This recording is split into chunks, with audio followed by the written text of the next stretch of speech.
जय जिनेन्द्र। निज स्वरूप को परामरस जामे भर्यो अपार, वंदो परमानंदमय समय सार अविकार। कुंद कुंद मुनि चंद्रवर अमृत चंद्र मुनीन, आत्मरसी बनारसी वंदो पद अरविंद। सॉरी, आज थोड़ा लेट हो गया, इसमें लैपटॉप पे कुछ प्रॉब्लम हो गई थी तो स्टार्ट नहीं हो पा रहा था। आज हमें सर्व विशुद्ध द्वार अधिकार का सार वो पढ़ना है। कल एक काम दिया था, वो आप लोगों ने किया होगा। एक काम कल बोला था कि इसमें जो जो अच्छा लगा आपको वो बताना है। इसमें आपको इस प्रकरण में क्या अच्छा लगा। हाँ, सुनीता आंटी आपसे स्टार्ट करते हैं, बोलिए। सर्वविशुद्ध अधिकार में अपने स्वभाव को नमस्कार किया एक तो है, और एक में दोनों द्रव अपने अपने गुण पर्यायों में रहते हैं। इसमें व्यापक संबंध नहीं है। जीव पुद्गल में नहीं रहता और पुद्गल जीव में प्रवेश नहीं कर सकता। और मतलब जीव ज्ञानमयी है, ज्ञान उपयोग में है। पुद्गल स्पर्श रस गंध वर्ण वाला है। जीव अमूर्तिक है, पुद्गल मूर्तिक है। और जीव आबंध और अखंड द्रव है। पुद्गल में और पुद्गल मतलब पुद्गल में स्पर्श रस गंध वाला है। जीव में मतलब नरक आदि पर्याय होती रहती है, और पुद्गल में ईट पत्थर आदि पर्याय होती है। और जीव में कौन सी गाथा नंबर कौन सी थी आंटी? इसमें ये 12वीं 13वीं है। 12वीं 13वीं नंबर की गाथा के हिसाब से बताया था इन्होंने। हाँ, जीव और अज्ञानी, जीव और पुद्गल। अज्ञान में जीव कर्म का कर्ता और ज्ञान में अकर्ता है, इस संबंध में बात आई थी। तभी आया था कि जिसमें व्यापक संबंध होता है उसी में कर्ता कर्म संबंध होता है। और जीव और पुद्गल दोनों अलग अलग हैं, दोनों में व्यापक संबंध है ही नहीं, इसलिए एक दूसरे के कर्ता नहीं हो सकते। Very good. आरती जी आप बताएं। वैसे तो हमें पूरा सर्व विशुद्ध अधिकार द्वारा सारा ही अच्छा था, सभी कुछ अच्छा सिखाया गया है उन्होंने। मेरे को जो 2-3 बहुत अच्छे लगे थे, मैं उसी के बारे में बोलूंगी। एक 53वां नंबर का छंद था, ज्ञान और ज्ञेय की भिन्नता। ज्ञान अलग है, और क्योंकि उसके द्रव्य क्षेत्र काल भाव अलग है, और ज्ञेय पर पदार्थ वो अलग है, उसके द्रव्य क्षेत्र काल भाव अलग है। तो ये ज्ञान और ज्ञेय की जो भिन्नता था वाला छंद था, वो मुझे बहुत अच्छा लगा था। और ज्ञान और क्रिया की परिणति 87 नंबर के बराबर। हाँ, बहुत अच्छा था। इसमें ज्ञान जीव की सजग अवस्था है, और कर्म शुभ अशुभ भाव जीव की भूल है। और एक 117 नंबर का छंद था, आत्म अनुभव करने का उपदेश जो था बराबर, वो मुझे बहुत अच्छा लगा था कि पर द्रव्य पर तो दृष्टि करो ही मत, पर अपने गुण भेद पर भी दृष्टि मत करो, वो भी एक विकल्प ही है। Very good, very good. आत्मा को अपना लो, यही मोक्ष मार्ग है। हाँ, बहुत बहुत अच्छे। ये तीनों ही वाकई में, जो ये ज्ञान ज्ञेय वाला प्रकरण है, ये भी सर्व विशुद्ध द्वार अधिकार की ही एक खासियत है, ज्ञान ज्ञेय वाला प्रकरण। और ये तो है ही कि गुण पर्याय पे से भी दृष्टि हटाएंगे तब आत्मानुभूति होगी, मतलब विकल्प मात्र का त्याग करेंगे तब आत्मानुभूति होगी। हाँ मम्मी आप बताओ, आपको क्या अच्छा लगा? देखिए 78 और 79 नंबर का छंद है कि इसमें चौपड़ और शतरंज के खेल का बताया कि जिस प्रकार चौपड़ का खेल खेले है इसी प्रकार कर्म की ऐसी ही रीति है, आया हुआ कर्म दिए बिन नहीं रहता। और शतरंज के खेल खेलने वाला दाव पेंच करता है और दोनों दल पर नजर भी रखता है, परंतु आत्मा के गुणों का निर्मल करता है और जीत अर्थात निर्भय पद का चिंतन करता है तो वह ज्ञानी परिणति का हाल, यह ज्ञान की परिणति का हाल है। जिस प्रकार शतरंज और इसका चौपड़ का खेल खेलते हैं, वैसे ही ज्ञानी अपने आत्मा परिणति का हाल देखता है। हाँ, मतलब शतरंज और इसका चौपड़ का उदाहरण था कि चौपड़ में तो कर्म के उदय के अनुसार सब कुछ होगा, उसमें कुछ नहीं कर सकते, और जो शतरंज का खेल है वो पुरुषार्थ करके जीतते हैं। तो ज्ञानी जीव कर्म के उदय के भरोसे नहीं रहते, अपने आत्मानुभूति का पुरुषार्थ सदैव करते रहते हैं। Very good. सुशीला आंटी, आप बताएं। आप कल थे नहीं क्लास में, तो आपको ये एक्चुअली दिया था आज की सार में से, पर आप ऐसे ही रैंडम बताएं कि इस द्वार में आपको सबसे अच्छा क्या लगा, सबसे अच्छी बात क्या लगी। मैं थोड़ी डिस्टर्ब रही तो मुझे ध्यान नहीं है ज्यादा। ठीक है, चलिए रेखा जी आप बताएं। भाभी, मेरे पास अभी डायरी नहीं है, पर मैंने जो इसमें सीखा और जीवन में इसको अनुभव में भी उतारा, वो लाइन थी कि आत्मा ज्ञाता और दृष्टा है। और ये मुझे जब अनुभव हुआ, जब मैं बाहर गई और ऐसे लोगों के बीच में रही, और ये मेरा काम बहुत आया। जो भी हो रहा है मैंने ध्यान नहीं दिया, मैं ओनली देख रही थी, पर इसको अपनाया नहीं। तो मेरे जीवन में ये लाइन मुझे बहुत काम आई। और दूसरा ये आया कि आत्मा इस विषय भोग से भी उदासीन है, इस संसार में रहते भी इन विकारों से, इन विषयों से उदासीन है। ये मैंने बात अपने जीवन में उतारी। आप यकीन मानिए, मुझे सफलता भी मिली, रहते हुए भी मैं उपराम रही। मैं खा रही हूँ, फिर भी मैंने इसका टेस्ट नहीं लिया, क्योंकि मुझे खाना है। भाभी, मैं बाहर किसी के हाथ का नहीं खाती, पर जब मैं आत्मा अपने आप को पूरा निश्चय कर लिया, खा रही हूँ पर उसका स्वाद नहीं लिया, तो ये लाइन मेरे बहुत काम आई। और तीसरा जो मैंने कल देखा कि आत्मा जो है गुणों से सजीवी है, आत्मा के अंदर अनेक गुण हैं। जो मैंने अपने आप को पहचाना, तो गुण मुझे अंदर अपने नजर आए। और दूसरा ये कि मेरे में इतनी शक्ति है कि मैं आसानी से अपने कर्मों की निर्जरा कर रही है आत्मा। तो आत्मा में वीर रस भी है, ये भी बात मैंने अनुभव की। और जितनी लाइनें पढ़ी थी भाभी, और जो मैंने अनुभव में उतारी समय सार की, मेरा जीवन सफल हो गया। और वो मेरे लिए एक अनुभव बन के उतर रहा है, ये सब लाइनें। चलो, और भी वेरी कुछ है गुड। तो टाइम। मतलब ये आत्मा ज्ञाता है, मैं सिर्फ ज्ञान कर सकता हूँ, कुछ कर नहीं सकता। ये पूरे द्वार का सार अगर हम समझें, तो ये रेखा जी ने बहुत अच्छा बताया कि मैं ज्ञाता दृष्टा हूँ। अगर ये हमने समझ लिया, तो समझो पूरी जिनवाणी का सार हमें समझ में आ गया। ज्योति जी आप बताएं। क्या होता है? सॉरी, क्या बीच चीज? में अगर ये लाइन अगर पक्की कर ले, तो जैसे बाहर जाते तो असर नहीं आता अंदर आते। बराबर। मतलब गेयों को जानते हुए भी मैं गेय रूप नहीं हूँ, पर पदार्थ का मैं कुछ कर नहीं सकता, ये सब नेगेटिव बातें हैं। पॉजिटिव बात तो क्या है कि मैं सिर्फ ज्ञान कर सकता हूँ, ये पॉजिटिव। कर्ता कर्म में मैं किसका करता हूँ, किसका भोगता हूँ, कि अपने ज्ञान का ही करता हूँ और अपने ज्ञान स्वरूप का ही भोगता मैं हूँ। ज्योति जी आप बताएंगे। हाँ, ये हमने इसमें जो 44 वाला छंद जो पढ़ा था ना, उसमें वो 5 मत वाले एकांती और जैन जो है स्वादवाद से, वो अपेक्षा से, फिर वो पांचों मतों में, जैसे वेदांती उसको वो मानते हैं, ब्रह्म मानते हैं, मीमांसक कर्म मानते हैं, बौद्ध मती बुद्ध मानते हैं उसको, तो शैव शिव मानते हैं। तो हाँ, जैन जो है स्वादवाद से अपेक्षा लगाकर आत्मा को सभी मानते हैं। बुद्ध भी है और कर्म भी है और ब्रह्मा भी है और शिव भी है, ऐसे। Very good, very good. ये वास्तव में जो शादवाद द्वार हमारा आगे चलना है, उसकी भूमिका यहाँ पर आचार्य देव ने इस अधिकार में दी थी कि आगे, तो उसका एक सैंपल की तरह उन्होंने यहाँ 2-3 छंद बताए थे, जो कि ज्योति जी ने देखे कि हमारे जैन धर्म की एक शब्द में अगर जैन धर्म को बताना है तो क्या बोलेंगे? शादवाद।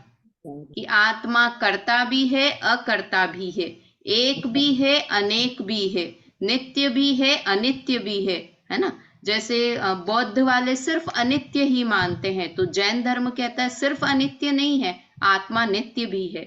वेदांत वाले सिर्फ आत्मा को एक मानते हैं, तो जैन धर्म कहता है नहीं, आत्मा सिर्फ एक नहीं है, अनेक रूप भी है। पर्याय से देखेंगे तो विविधता है। इस तरह यहाँ पर ये वाला प्रकरण भी था। अब मैंने भी, आप लोगों ने तैयारी की तो मैंने भी अपनी तैयारी की है। हम 3 तरह से आज हमें इस द्वार के बारे में पढ़ना था। एक तो आप लोगों को क्या अच्छा लगा, एक मैंने लिखा है कि यहाँ पर अलग अलग छंदों में मुख्य प्रकरण क्या क्या आए हैं, और अंत में हम जो इस द्वार के अंत में लिखा हुआ है 10वें अधिकार का सार, वो यहाँ से रीड करेंगे। ठीक है, तो मतलब 3 बार पढ़ेंगे तो हमें ये द्वार पूरा अच्छे से हृदय में बैठ जाएगा। इसलिए अब क्योंकि टाटा बाय बाय कह रहे हैं ना इस द्वार को, तो एक बार अंत में अच्छे से इस द्वार में हमने क्या क्या इतना 1-1.5 महीना 2 महीना लगाया तो क्या क्या सीखा वो देखिए। शुरू की एक 9 नंबर की गाथा थी, उसमें बताया था कि ज्ञानी करता नहीं है और अज्ञानी करता है। ज्ञानी अकर्ता और अभोक्ता है पर पदार्थों का। तो यहाँ प्रश्न उठता था कि हमें तो ज्ञानी भोग भोगते हुए दिखते हैं, शादी करते हुए, युद्ध करते हुए दिखते हैं, है ना। तो उनका क्या कहा कि इच्छा रहित क्रिया करते हैं ज्ञानी, इसलिए अकर्ता हैं, और अरुचि पूर्वक भोग भोगते हैं, इसलिए अभोक्ता हैं, है ना। करते हुए दिखाई देते हैं। यहाँ क्रिया से ज्यादा मान्यता को छुड़ाने की बात इस समय सार ग्रंथ में है। तो क्यों है ज्ञानी अकर्ता, कोई भी हमसे भी पूछे हमें भी समझ में आना चाहिए, क्योंकि वो इच्छा रहित क्रिया करते हैं। जैसा कर्म का उदय है वैसी बाहर में क्रिया हो रही है, मैं उसका कर्ता नहीं हूं, इसलिए अकर्ता हैं। और भोग भोग रहे हैं, किंतु वो भी ये समझ गए कि जैसे कर्म का उदय हो रहा है वैसे हो रहा है, मैं इन भोगों को भोगने वाला नहीं हूं, उसमें रुचि नहीं लेते हैं, इसलिए वो अभोक्ता हैं। फिर शुरू की गाथाओं में यहाँ पर जीव और द्रव्य कर्म दोनों अलग अलग हैं, ये बात बताई थी। पर पदार्थ का तो आत्मा करता ही नहीं है, किंतु द्रव्य कर्म मेरे जैसे कर्म उदय में आएंगे वैसा ही मैं होऊंगा, तो भी यहाँ कहा वो भी नहीं है। क्योंकि द्रव्य कर्म अर्थात ज्ञानावर्णादि कर्म ये कैसे हैं, पुद्गल हैं, पुद्गल के ही बने हुए हैं, कार्माण वर्गना से बने हुए हैं। तो ये द्रव्य कर्म का उदय मुझे दुखी सुखी नहीं कर सकता, मैं इनका कर्ता भोक्ता नहीं हूं, है ना। ये अचेतन है और मैं चेतन हूं। ये जो सुनीता आंटी ने शुरू में बात बताई थी वही वाली बात यहाँ पर है। फिर गाथा 21 और 22 से शुरू हुआ प्रकरण कि जीव भाव कर्म का भी कर्ता नहीं है। द्रव्य कर्म के कर्ता की बात ऊपर आई, भाव कर्म का कर्ता अर्थात में मोह राग द्वेष का कर्ता कौन है, ऐसा प्रश्न उठाया था 21-22 में। 3 ऑप्शंस दिए थे शिष्य ने कि क्या राग द्वेष का कर्ता पुद्गल है, क्या राग द्वेष भावों का कर्ता जीव है, या फिर राग द्वेष भावों का भाव जो होते हैं वो जीव और पुद्गल दोनों के मिले जुले काम हैं। तो उसका समाधान किया था कि जीव और पुद्गल दोनों का मिला हुआ काम राग द्वेष का भाव नहीं है। ये हमें भी लगता है कि कर्म का उदय आया तो मैंने क्रोध किया, तो कर्म का उदय भी हुआ और मेरा परिणाम भी हुआ, तो दोनों मिलजुल कर राग द्वेष करते हैं, ऐसा है क्या। तो यहाँ पर बहुत क्लियर शब्द में निराकरण किया कि ऐसा नहीं है। उसका क्या लॉजिक दिया था, कौन बता सकता है, रेज हैंड करें। क्या जीव और पुद्गल दोनों मिलकर राग द्वेष भाव करते हैं, ये बात क्यों गलत है। हाँ कर्म के भाभी, हाँ आरती जी बोलिए। क्योंकि कर्म के उदय से और जीव दोनों ही इसके करता नहीं है जब तक वो अपनापन उस चीज में नहीं लगाए। नहीं, ये जो भूल करता है इसलिए नहीं कर्म का नहीं नहीं दीदी, भाभी, जो पुद्गल करता होगा तो पुद्गल ही भोगेगा, अगर आत्मा करती तो आत्मा ही भोगती। और एक लॉजिक था। हाँ वो सुनीता आंटी। व्यापक संबंध कर्म के उदय से हो रहे हैं जो पूर्व में कर्म हुए। तो फिर ये तो पुद्गल करता हो गया, दोनों मिलकर करता नहीं है। इसका लॉजिक दिया था कि एक कर्म का कर्ता 2 नहीं हो सकते, एक कार्य का कर्ता एक ही होता है। हमको संसार में लौकिक में भी ये बात समझ में आती है ना कि एक कार्य हुआ है, किसी का मर्डर हुआ है तो एक ही आदमी ने किया है, मतलब उसकी पहली गोली लगी तो किसकी लगी, कि एक आदमी की लगी, वो उसका कर्ता है। दो लोग मिलकर एक ही रोटी को दो लोग बनाए, ऐसा नहीं हो सकता। तो एक राग द्वेष का परिणाम हुआ तो उसको पुद्गल ने भी कर दिया और उसे जीव ने भी कर दिया, ऐसा नहीं हो सकता। तो ये तो गलत बात है कि दोनों मिलकर करते हैं। अब कहा कि पुद्गल ही करता है, तो बोला नहीं, पुद्गल करता नहीं है, क्योंकि उसका जो फल आता है राग द्वेष का, तो कभी मोबाइल को दुखी होते हुए नहीं देखा, कभी मोबाइल को खुश होते हुए नहीं देखा, इसलिए राग द्वेष भाव पुद्गल भी नहीं करता है। फिर ज्ञानी भी नहीं करता है, क्योंकि ज्ञानी जीव भी उस कर्म के फल का भोगता नहीं है। तो कौन करता है राग द्वेष के परिणाम? अज्ञानी जीव राग द्वेष के परिणाम का करता है। यहाँ पर ये सिद्ध किया था, है ना। फिर 26 नंबर की गाथाओं से शादवाद और एकांत वाली गाथाएं शुरू हुई थी, जो कि ज्योति जी ने बताई कि अनेक अनेक मतों के द्वारा ये बताया गया कि जीव करता है, जीव भोगता है, ऐसे एक एक मत को जो धारण करते हैं, और उसके बाद अंत में बताया कि ये सब गलत है, जैन मत ही सही है, क्योंकि किसी अपेक्षा से तो जीव राग द्वेष का करता है, अज्ञान अवस्था से करता है। अगर सर्वथा अनित्य मान लेंगे, सर्वथा अकर्ता मान लेंगे, तो क्या दोष आएगा कि हम आराम से अनर्गल प्रवृत्ति करेंगे कि ठीक है ना, मैं तो राग द्वेष करता ही नहीं हूं, तो आराम से खाओ पियो मजे करो। आत्मा तो अनित्य है, तो आराम से मैं पाप करूं और मेरे पाप का फल किसी अन्य को मिलेगा, क्योंकि मेरा तो मरण हो जाएगा, मैं तो उसके फल को भोगने वाला नहीं रहूंगा, कोई अन्य भोगेगा। ऐसे अनेक अनेक सिद्धांत बताकर, न्याय बताकर इस बात को सिद्ध किया कि आत्मा सर्वथा अकर्ता नहीं है, अज्ञान दशा में आत्मा राग द्वेष भावों का करता है और उनका भोगता भी है, उसके फल का भोगता भी है। जो ज्ञान चेतना और ज्ञान कर्म चेतना और कर्म फल चेतना वाली बात आई थी ना, उसमें भी यही थी बात, है ना। फिर 26 से 30 नंबर वाले छंद में बोला कि करने वाला कोई और भोगने वाला कोई और, ऐसा भी नहीं है, जो करता है वही भोगता है, इसलिए अज्ञानी जीव राग द्वेष भाव करता है और उनका फल जो सुख दुख होता है उसका भोगता भी है। ठीक है। फिर 6 मत वाला वर्णन आया। फिर 50 नंबर के छंद से ज्ञान गेय वाली चर्चा प्रारंभ हुई, जो कि एक इस समय सार ग्रंथ की अनुपम बात है कि हम किसी तरह से तो हमारा गेयों के साथ, परद्रव्य के साथ कुछ संबंध है। हमने ये मान लिया कि परद्रव्य मेरे नहीं है, मैं परद्रव्य का नहीं हूं, परद्रव्य का मैं करता नहीं हूं, परद्रव्य का मैं भोगता नहीं हूं, किंतु मैं परद्रव्य को जानता तो हूं, परद्रव्य के कारण मुझे ज्ञान तो होता है। तो कहा इतना संबंध भी, ज्ञायक ज्ञेय संबंध भी आत्मा और परद्रव्य का नहीं है। हमने गुरुदेव के भी इसमें कोटेशन पढ़े थे, है ना। यहाँ पर क्या बताएं कि ज्ञान पर्याय का कर्ता जीव ही है, ज्ञेय नहीं है। ये इस पूरे प्रकरण का सार था कि जो भी ज्ञान मेरे जानने में, मैं जिसे भी जान रहा हूं, वो मेरी आत्मा का ही प्रोडक्शन है, वो आत्मा का ही प्रोडक्शन है ज्ञान पर्याय, वो पर पदार्थों के कारण ज्ञान हो रहा है, ऐसा नहीं है।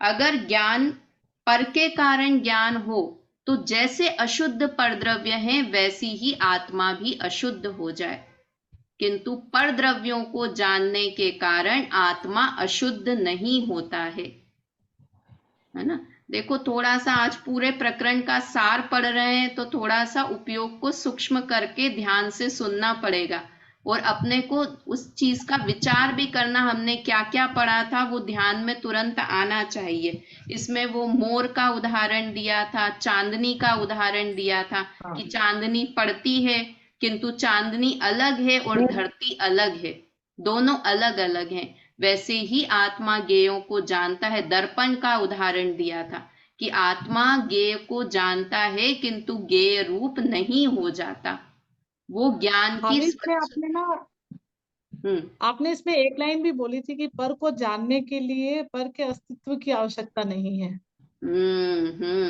क्योंकि मेरा हमको वेरी गुड, मुझे पर होगा तो मुझे ज्ञान होगा ऐसा नहीं है। ज्ञान का अपना प्रोडक्शन है, पर के उसके पर की सहायता की, पर की निमित्त की आवश्यकता उसे नहीं है। देखो इसमें हमने अब एक और बात जो देखी थी कि महिमा हमें अपने ज्ञान की आनी चाहिए, पर पदार्थ की नहीं।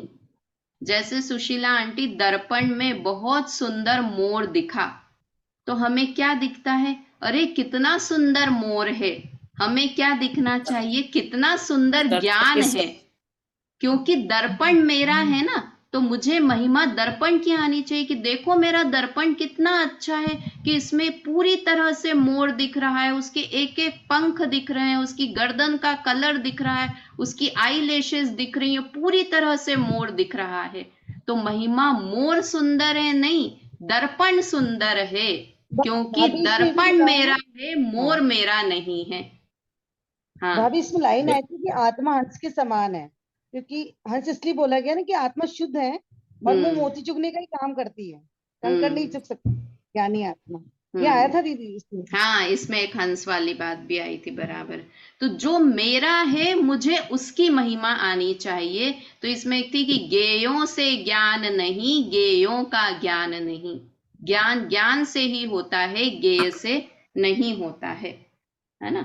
अब इसमें ही एक और बात थी कि आत्मा पर को जानता तो है, तो कहा ये व्यवहार कथन है। आत्मा पर को जानता है, ये व्यवहार कथन है। आत्मा आत्मा को जानता है, ये भी व्यवहार कथन है। हाँ, ये भी बोला है ना। आत्मा आत्मा को जानता है, क्यों? क्योंकि इसमें स्व स्वामित्व रूप दो भेद हो गए कि एक मैं आत्मा और एक और आत्मा जिसे मुझे जानना है। ये समय सार की सेटिका की उदाहरण। तो फिर क्या?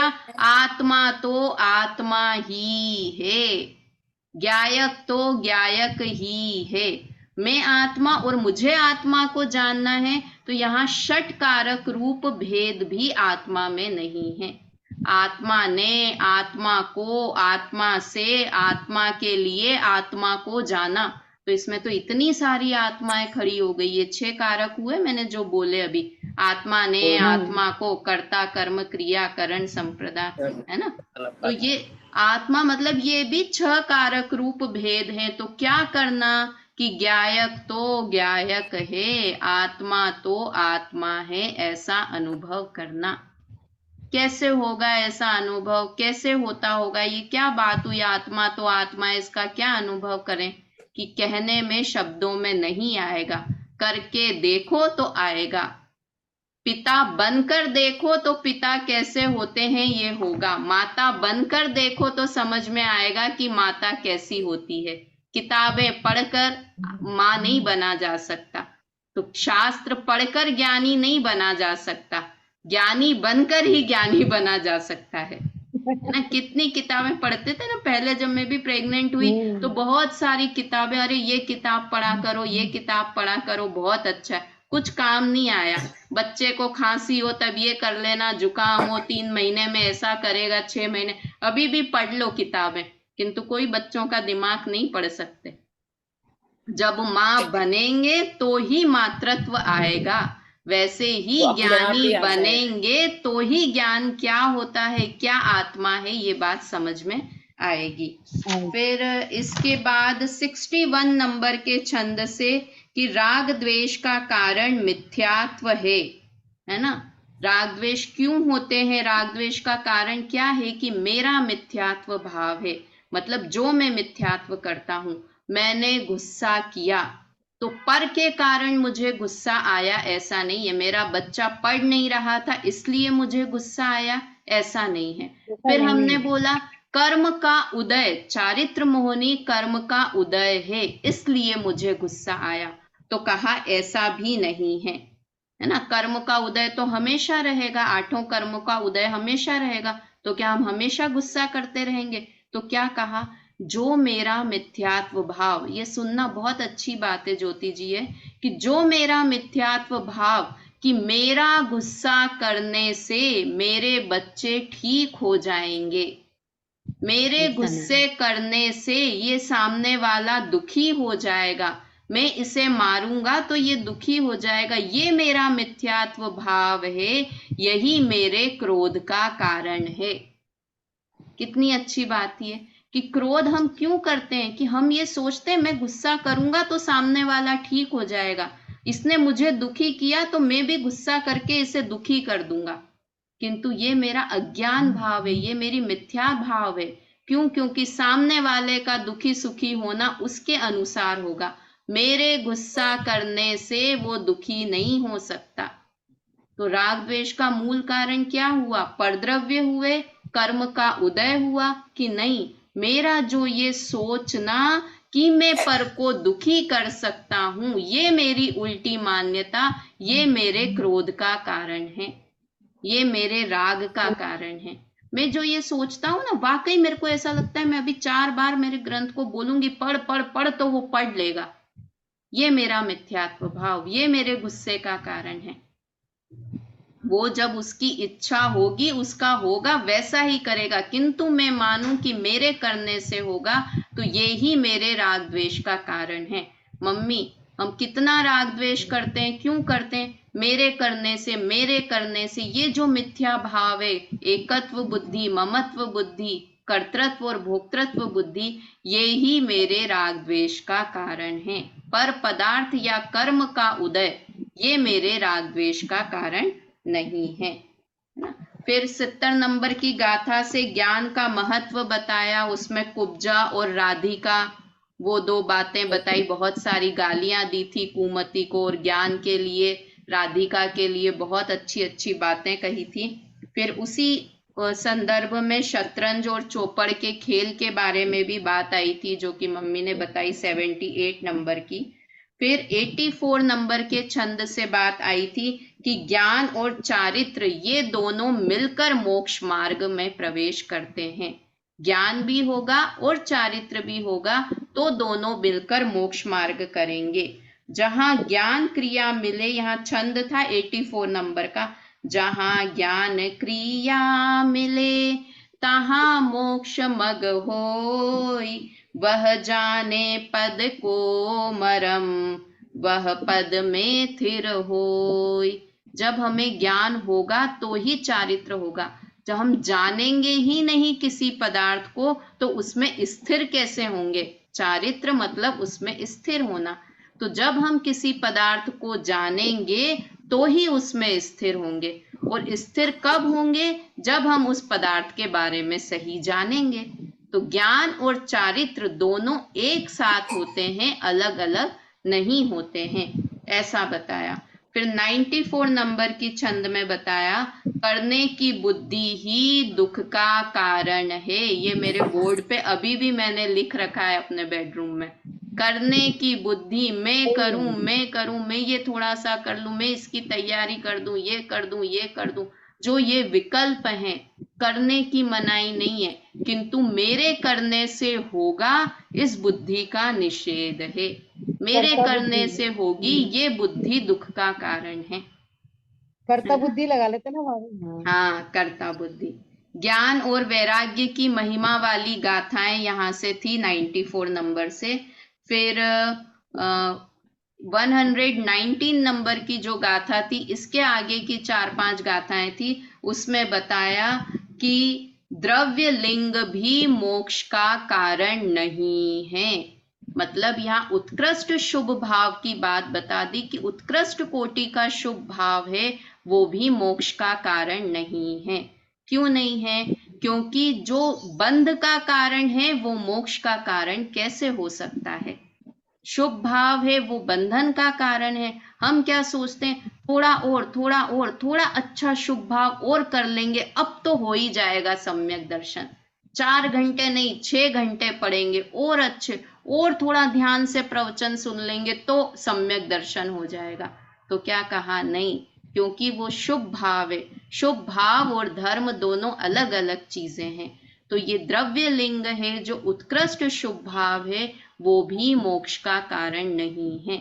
और यहाँ बहुत कठोर शब्दों में अमृत चंद्र आचार्य देव ने कि जो द्रव्यलिंगी मुनिराज ऐसा मानते हैं कि मेरे 28 मूल गुणों का पालन करने से मुझे मोक्ष होगा, वो कर्तृत्व का जहर पीते हैं, है ना। उन्हें दुर्मति, दुर्बुद्धि, दुष्ट कहा, जो द्रव्यलिंग से मोक्ष मानते हैं, है ना। द्रव्यलिंग तो यहाँ कहा मतलब ये उत्कृष्ट, तो जो ये हमारे छुटुर पुटुर वाले छोटे मोटे जो हैं, व्रत उपवास, छोटा मोटा स्वाध्याय, छोटा सा सामायिक, छोटी सा विधान, ये सब तो मोक्ष का कारण हो ही नहीं सकते, है ना। और वास्तव में यहाँ क्या बताया कि द्रव्यलिंग है वो शरीर की क्रिया है, वो बाह्य चीज है, और आत्मानुभूति सम्यक दर्शन ज्ञान चारित्र है, वो अंदर की क्रिया है, वो आत्मा का भाव है। तो आत्मा को मोक्ष होना है तो आत्मा के भावों से होगा, पुद्गल के भावों से आत्मा को मोक्ष नहीं हो सकता। और फिर अंत के 125 नंबर की गाथाओं में जो बात आई वो समय सार का सार बताया अंत में, है ना। क्या सार बताया कि एक शुद्ध आत्मा का अनुभव, ज्ञान और रमणता ही मोक्ष मार्ग है। ये बाकी सारी जो बातें करी, कर्ता कर्म, ये सब नकारात्मक शैली में थी। नहीं करना, मैं करता नहीं हूं, मैं राग द्वेष का करता नहीं हूं, मैं द्रव्य कर्म का करता नहीं हूं, भाव कर्म का करता नहीं हूं, ज्ञेयों का करता नहीं हूं, ज्ञान का ये सब जो बात की ये नकारात्मक शैली में की। एक पॉजिटिव तरीके से बात क्या की कि एक शुद्ध आत्मा का अनुभव, ज्ञान और लीनता ही मोक्ष मार्ग है। सम्यक दर्शन ज्ञान चारित्राणी मोक्ष मार्ग। तो ये सम्यक दर्शन ज्ञान चारित्र भी क्या, ये भी कठिन लगता है, तो क्या कहा, एक आत्मा को जानो, पहचानो और उसमें लीन हो जाओ। सम्यक दर्शन ज्ञान चारित्र भी नाम याद नहीं रहे तो क्या, आत्मा अर्थात मैं, मुझे अपना ही ज्ञान, आचरण और लीनता करनी है। बाकी सब विकल्पों से बस हो जाओ, बहुत विकल्प कर लिए, अब एक आत्मा की शरण लो। इस तरह से यहाँ पर बात की। अब बच्चे दिख रहे हैं, इसमें 2 मिनट 30 सेकंड बाकी हैं, और जो ये समय सार का सार है वो बहुत, ये सर्व विशुद्ध द्वार का सार है, ये काफी बड़ा सार है, तो ये मुझे लगता है अब कल ही पढ़ना चाहिए अपने को।